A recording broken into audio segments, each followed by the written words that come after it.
पाकिस्तान में सोने की स्मगलिंग करने वाला सबसे बड़ा और पुरस्कार स्मगलर कौन था? क्या आप जानते हैं कि इस शख्सियत को गोल्ड किंग ऑफ पाकिस्तान कहा जाता है?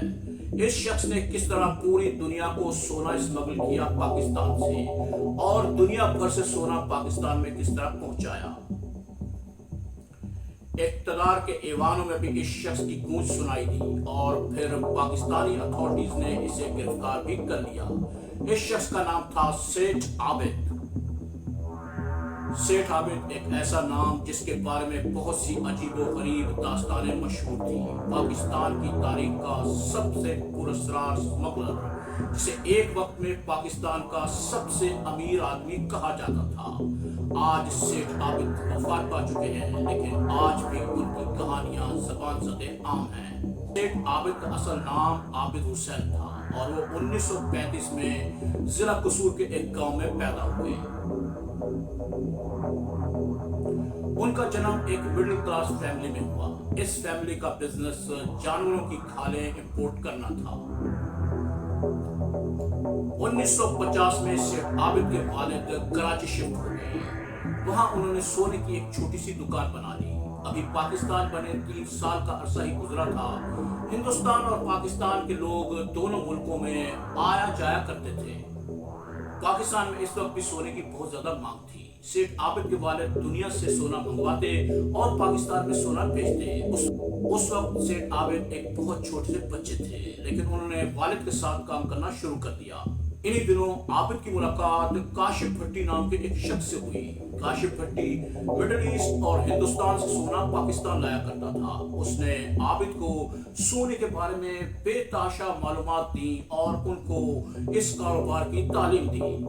काशिफ भट्टी ने शेख आबिद को सोने के बारे में बहुत कुछ सिखाया। ये दोनों ये समझते थे कि वो सोने की स्मगलिंग नहीं करते, बल्कि सोने की तिजारत कर रहे हैं। शेख आबिद का नाम इंडियन मीडिया में उस वक्त नुमाया हुआ जब टाइम्स ऑफ इंडिया ने यह खबर दी कि पाकिस्तानी गोल्ड किंग के इंडिया के अंदर लिंक्स हैं। शेख आबिद के बहनोई को हिंदुस्तान में सोने समेत गिरफ्तार कर लिया गया। उनसे 44 सोने की ईंटें बरामद हुई। बहरहाल कई साल तक सोना समुद्र के जरिए कराची पहुंचता रहा। फिर अथॉरिटीज की नजर सेठ आबिद पर पड़ने लगी। चुनाचे सेठ आबिद ने हिफ्ज़े मातक़द्दुम के तौर पर सोना पंजाब के जमीनी बॉर्डर के जरिए हिंदुस्तान से पाकिस्तान स्मगल करना शुरू कर दिया। लेकिन अप्रैल 1958 में कस्टम्स ने कराची में सेठ आबिद को गिरफ्तार कर लिया। उनसे 3100 तोले सोना बरामद हुआ। सेठ आबिद को 5 माह की जेल हो गई। ये जेल सेठ आबिद की जिंदगी की पहली और आखिरी जेल थी। इसके बाद सेठ आबिद का नेटवर्क पूरी दुनिया में फैल गया और सैकड़ों लोग उनके लिए सोना यहां से वहां लाने लगे। 8 साल तक ये नेटवर्क पूरी तरह पनपता रहा।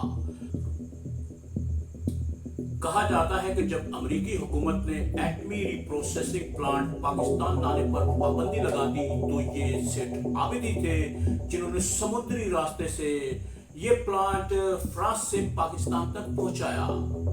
सेठ आबिद की जिंदगी का एक और पहलू भी था। वो लोगों के दिल खोलकर मदद किया करते थे। सेठ आबिद का उसूल था कि किसी भी दावत के मौके पर सबसे पहले उनके मुलाजिम खाना खाएंगे और बाद में उनके मेहमान।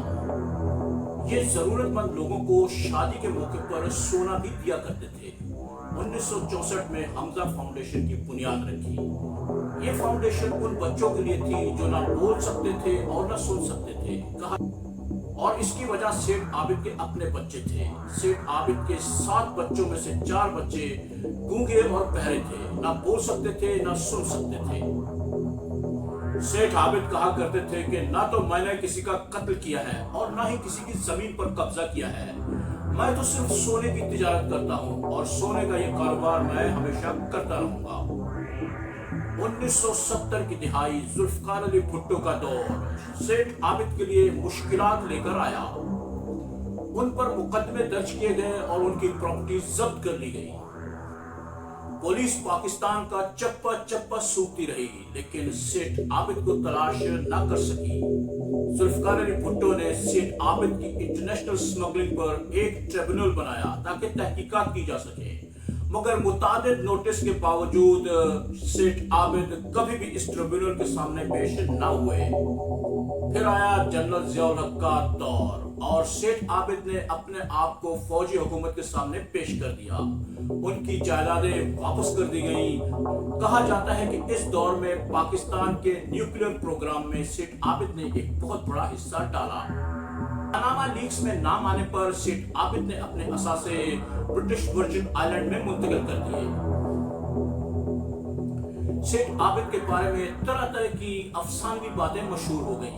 कहा जाता है कि सेठ आबिद ने हुकूमत से एक बार कहा कि मेरे गोल्ड के काम में कोई रुकावट न डाली जाए तो मैं पाकिस्तान का तमाम कर्जा उतार दूंगा। सेठ आबिद स्मगलिंग केस का तस्करा पाकिस्तान की कौमी असेंबली में भी उठाया जाता रहा और ये उन दिनों की अखबारात की सबसे बड़ी शाह सुर्खियां थी। वक्त गुजरने के साथ साथ सेठ आबिद ने गोल्ड का काम खत्म कर दिया और ये प्रॉपर्टी के बिजनेस में आ गए। आबिद लाहौर के सबसे बड़े प्रॉपर्टी डेवलपर बन गए। ये कारोबार इनके बेटे हाफिज अय्याज चलाया करते थे। एक वक्त था कि सेठ आबिद को पाकिस्तान का सबसे अमीर आदमी कहा जाता था, मगर सेठ आबिद ने अपनी जिंदगी निहायत खामोशी और पुरस्कार अंदाज में गुजारी। और फिर दोस्तों, सस्पेंस से भरी ये कहानी अपने इख्तिताम को पहुंची। 2021 सेठ आबिद लाहौर में इंतकाल कर गए। हमारा आज का वीडियो यकीनन आपको पसंद आया होगा। अगर वीडियो पसंद आया है तो क्या करना है, वीडियो को लाइक कीजिए और हमारे चैनल को कीजिए सब्सक्राइब। मिलेंगे फिर किसी और वीडियो में, तब तक के लिए खुदा हाफिज।